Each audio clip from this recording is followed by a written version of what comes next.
요런 와중에 제가 최근 이슈가 되고 있는 것은 단연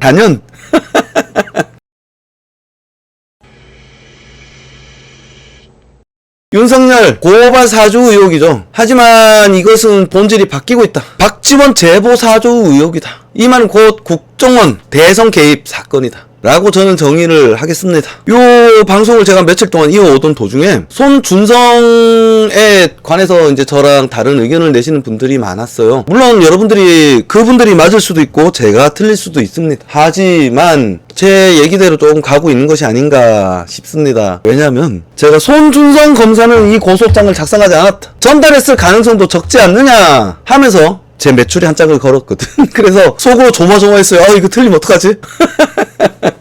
어떤 벌칙을 해야 될까? 이거 어떻게 해야 되지? 그냥 단순히 매출에 한 짝까지 걸었는데 단순히 그냥 사과하고 지나가면 안 되지 않지 않을까? 말로만 때울 수 있는 그게 아닐 수도 있겠다. 어떡하지? 하고 있었어요, 솔직하게. 한데 요런 기사가 자꾸 나오죠. 자, 어제까지만 해도 손준성 고발장 작성 전달 안 한다. 어제 손준성이 또 나와서 얘기를 했습니다. 나 작성도 하지 않았고 전달도 한 적이 없다. 강력하게 얘기했어요. 하지만 박밤계 못난 소나무에, 그러니까 저 친노 2군이죠. 친노 2군 쪽쪽 빨다가 지금 현재 피의자 신분의 법무부 장관 박밤계가 또 자꾸 주댕이를 다스닥거립니다. 손이 보낸 걸로 봐도 무리가 없다. 손 김웅에게 전달한 사실이 없다. 공정한 수사를 통해서 결백을 밝혀주시길.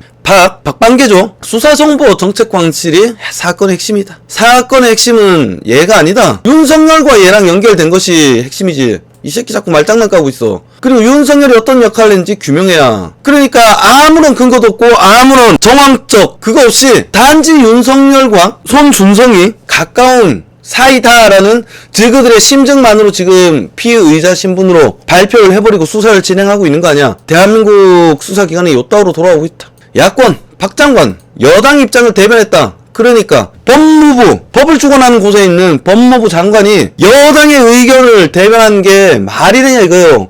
가장 중립적이어야 되는 것이 법무부여야 되는 거 아닙니까? 한데 대깨문들이 문재앙의 말을 듣지 않은 것이 중립성을 해치는 것이고, 여당의 말을 듣지 않은 것이 중립성을 해치는 것이고, 여당의 편을 들지 않는 것이 야권의 편을 드는 것이다. 이런 병신 같은 주장을 하는데 충실히 따르고 있는 것이 박밤계다. 공수처 압수물 포렌식 분석 착수. 박지원과 조성은 입건 여부도 검토하겠다. 아니 당연히 해야지. 뭔 개소리야. 공수처에서 그런 얘기 했었죠. 아무런 혐의가 없고 아무런 범죄 혐의가 없더라도 국민적인 관심이 있다면 수사하는 것이 공수처다. 미친놈들 아니에요? 법 집행이 어떻게 그렇게 되나? 그러면 국민들이 관심만 보이면 모두 다 수사를 해야 될 거 아니야. 문재앙이 김정숙이부터 수사를 하자. 그리고 추미애 다시 수사하자고. 애새끼 탈영 의혹도 졸라게 많았었는데 왜 안 하냐 이거야. 그리고 지금 박지원, 조성은 얘들을 왜 수사를 하지 않아? 지금 박지원이가 국정원장이 선거에 개입했다라는 의혹이 이렇게 짙은데, 북한 순항미사일이 덮일 정도로 굉장히 뜨거운데 이거는 왜 수사 안 해? 박지원도 수사를 해야지. 안 그렇습니까? 이 새끼들 말하는 거 보면 과간입니다. 그리고 제가 아까 메추리 발언을 조금 오래 했었는데 그 이유가 봐보세요. 기사의 기조가 바뀌고 있다. 공수처 손준성 최소한 고발장 전달차. 한 발 빼는 모습이죠. 최준성이 작성했다. 최준석이 했다라고 처음에 떠들더만 했는 혐의가 있다라고 말을 했는데 왜 장판을 깔아? 쫄리나? 최소한 고발장 전달자일 것이다 라면서 한 발 빼는 기사를 내고 있습니다. 박지원 고발장도 검토 중. 아니 윤석열은 뭐 검토하고 고발했어? 검토하고 수사했어? 갑자기 뜬금 단 6일 만에, 아니지 고발 들어간 시점으로부터 단 4일 만에 피의자 입건을 시켜버린 거 아니야. 그런데 왜 박지원은 검토 중이야 계속. 새끼들이 기가 막힌다. 에스파이팅 누나 안녕하세요. 자, 손준성 검사 고발장 작성 김웅에게 전달한 사실은 결코 없다. 도무지 알 수 없는 상황이라면서 어제 또다시 입을 열었어요. 제가 처음에 이야기가 나왔을 때, 손준성 검사 입을 열었을 때, 야 이거 끝났어. 성급하지만 내가 작두 타볼게. 손준성 이 작성은 100% 하지 않았다. 그리고 전달을 했는지조차 나는 의문이다. 왜냐하면 손준성은 검사기 때문이야. 지가 벌을 받을 수도 있는 사건을 아예 못을 박아갖고 나는 하지 않았다 라고 했을까라는 거지. 그래서 고소장 수준 역시 손준성 제대로 된 검사가 쓸 수 있는 수준이 아니다. 첫 번째. 두 번째, 손준성이 일관되게 나는 하지 않았다. 나는 전달도 하지 않았고 작성도 한 적이 없다. 라고 말을 했습니다. 공개적으로. 그리고 막말로 손준성이 했는 것이 도대체 무슨 문제가 되냔 말이야. 제가 처음 사건 터질 때부터 일관되게 이야기를 해왔습니다. 손준성이 고발장을 작성을 한 것이 도대체 왜 문제가 되냐? 안 그래요? 윤석열이 직접 냈다 한들 문제가 없는 것이다. 왜냐하면 고소장은 누구든지 피해를 입었다. 그리고 누군가가 법을 어기고 있는 것 같다. 그럼 누구든지 고소할 수 있고 누구든지 고발할 수 있다. 그것이 검사의 신분이든 검찰총장이든 그게 무슨 상관이냐 이거야. 그런데 이 새끼들은 얘기가 이거잖아. 선거에 개입할 목적으로 고소장을 지시해서 해당 시점에 야당으로 고소장을 넘겼다라는 것이 문제잖아요. 그런데 그러려면은 목적성을 밝혀야지. 범죄의 목적성이 조각이 돼야 될 거 아닙니까? 범죄의 목적성은 무엇이냐? 선거에 개입할 목적성이 드러나야 된다. 단지 고발장을 접수했다라는 이유만으로 선거에 개입할 목적성이 조각이 되냔 말이야. 아니다.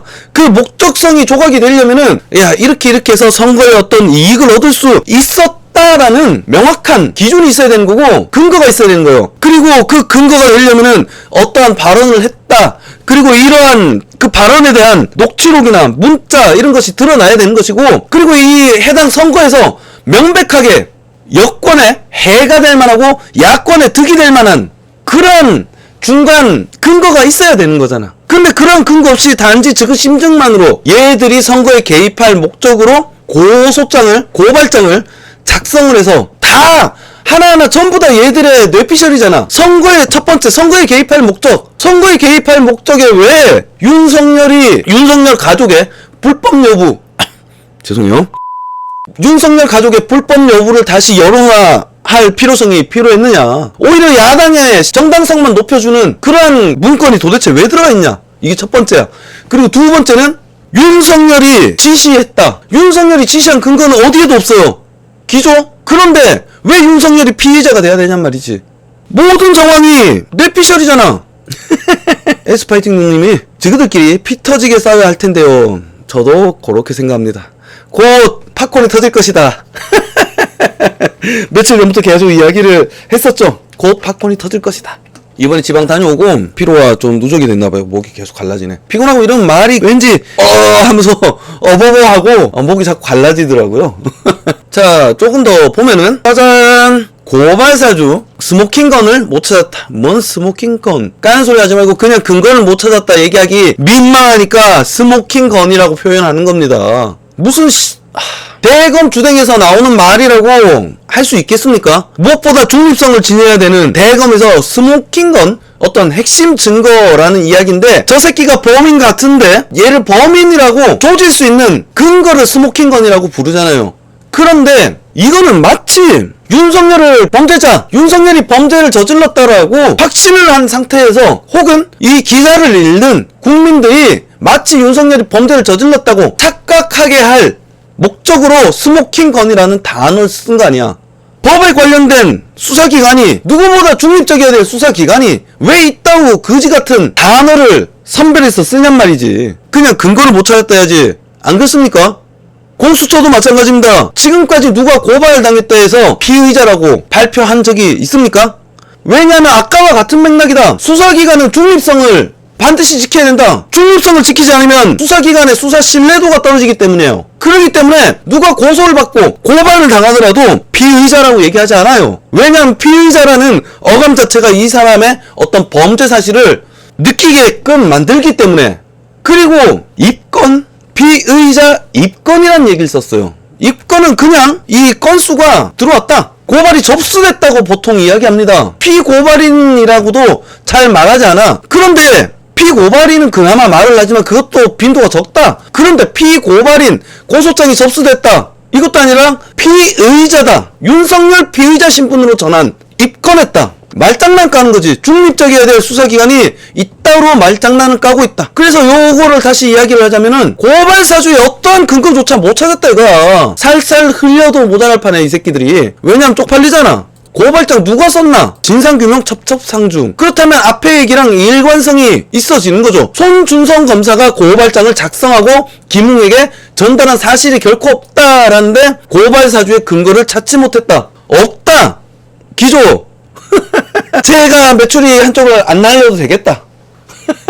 여기 리차니님이 공수처에서 언론에서 수사하래서 한다는데 그게 공수처 입장으로 할 말인지. 그러니까 미친놈들이지. 여튼 계속 진행하겠습니다. 손준성 검사가 안 했다는 신빙성을 갖춘 근거들이 자꾸 뒷받침되고 있습니다. 손준성 검사가 정말 안 했을 가능성이 높아지고 있다. 자, 요러한 가운데